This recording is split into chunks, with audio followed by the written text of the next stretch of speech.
The following game is very likely the most exciting and wild Grandmaster game you have seen in 2023. In Thomas Beerdsen against Beerdsen-Predojevic, the following position appeared, and it is black to move. Black had an amazing winning idea here. Can you find it? And now let's go and analyze the game and see if you found the right idea. Thomas Beerdsen was playing the white pieces and starts the game with first e4. Beerdsen-Predojevic responds with e5, knight to f3, knight c6, bishop c4, very classical so far, and now Beerdsen-Predojevic played d6, a very rare move called the Paris defense. And white continued very ambitiously. He played d4, then followed knight to f6, and now white has a couple of moves here. White can go for knight to c3, but also for moves like d takes e5, and then exchange the queens. However, this position is actually not that great for white. White doesn't really have an advantage here. So let's go back. In the game, knight to g5 was played, and now you can see that the knight and the bishop are pressuring the f7 square. So black has to do something about it, and the only way to handle this is by playing d5, intercepting the diagonal for one moment. E takes d5, and now again an only move, knight takes d4. Now the main line goes c3. So in this position, usually c3 is played, then knight to f5, d6, knight takes d6, and you might think that the f7 square is protected. Well, this is true. However, there's still a tactics here, which is working. So white is able to take on f7, and now queen to d7 is a very important move. If black took on f7, then simply bishop takes. f7 check, and the king must defend the queen, so king e7, and now the strong continuation here is keeping the queens on the board, of course. Black's king isn't well positioned. White wants to exploit this, therefore he keeps the queens. However, this did not happen in the game. In the game, white played d6 immediately. So here d6, queen takes d6, and now bishop takes f7 check. Now the king has to move to e7, and the position looks fine for white because the king is badly placed. The black king is really badly placed. However, if you take a deeper look, you recognize that the knight is defending the bishop, and the bishop is attacked. So if black gets rid of this knight here on g5, then white might already be in trouble. And the best option here is just retreating the bishop to b3, so no pieces are hanging here. However, in the game, Thomas Beerdsen decided to play c3. And the response here is, of course, not retreating the knight, because this would lead to a huge advantage for white, but to play h6. In the case of, let's say, knight to f5, then bishop to b3, queens are exchanged, and the king can take, but also the bishop can take, and in both cases, white has an advantage. So this isn't too great for black, therefore h6 is the move to go, and black has a slight advantage here. Now comes c takes d4, and now you see why white is in a bad position, because first black takes on g5, then the bishop has to retreat, now it retreats to b3, and now black can take on d4. Black is a pawn up. The double pawns on g7 and g5 are isolated. However, the h-file is semi-open, and black is currently attacking along the h-file, and the pressure on h2 is significant, so this might be an issue at some point. In the game, knight to d2 was played, and black refrained from capturing on h2 because white might just castle here. It looks surprising, but this might be the best option considering that the king is still in the center.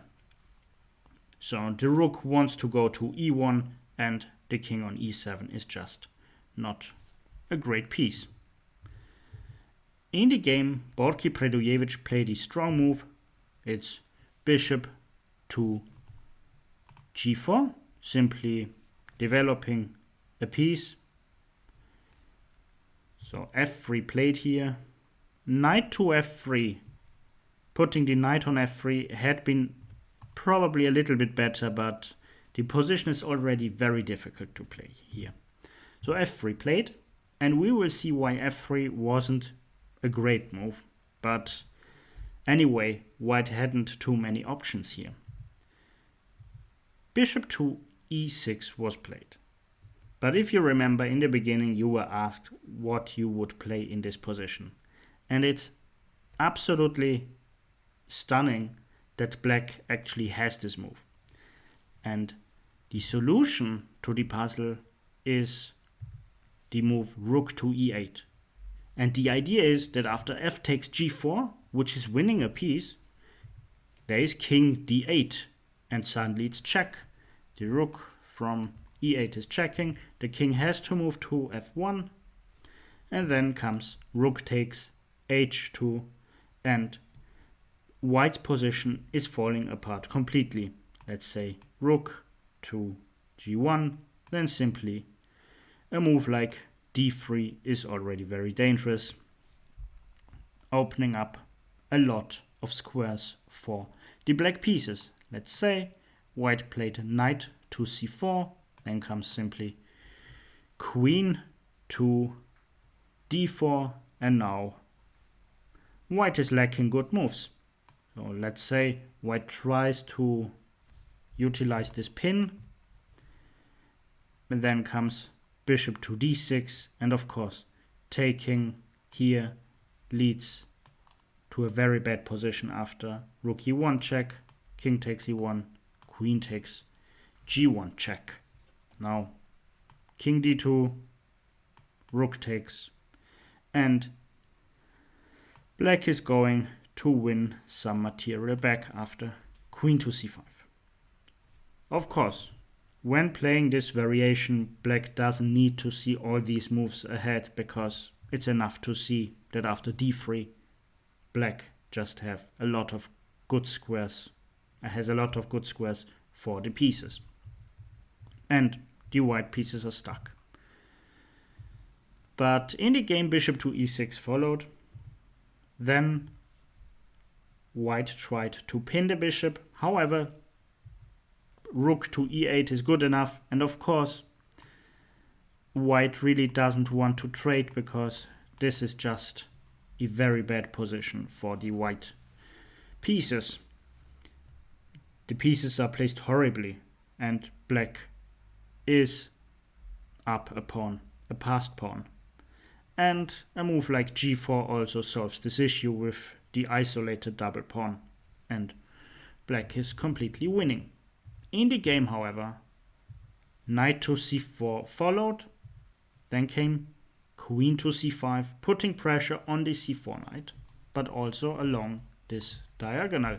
So bishop to d2 was played, king to d8, bringing the king to safety, and now the bishop on e6 is free to move.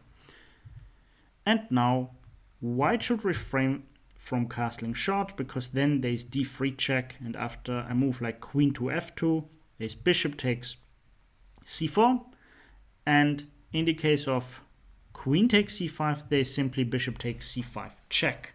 And now black is forcing white to do something. King h1, bishop takes b3, and black is up a pawn and a piece and is completely winning, so this is not working.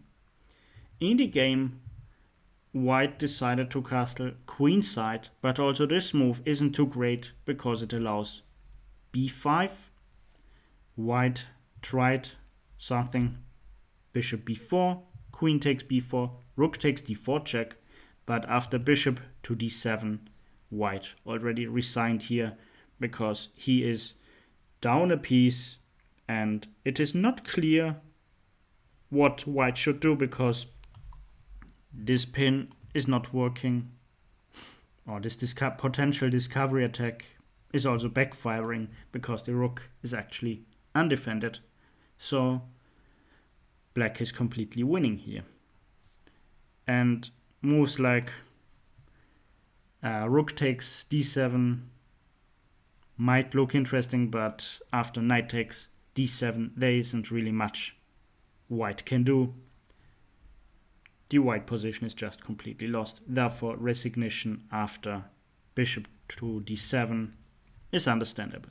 A very beautiful game by black and a very unusual opening if you ask me. If you liked this video, feel free to hit the like button and subscribe my channel. And now let's go to another very sharp game. See you in the next video.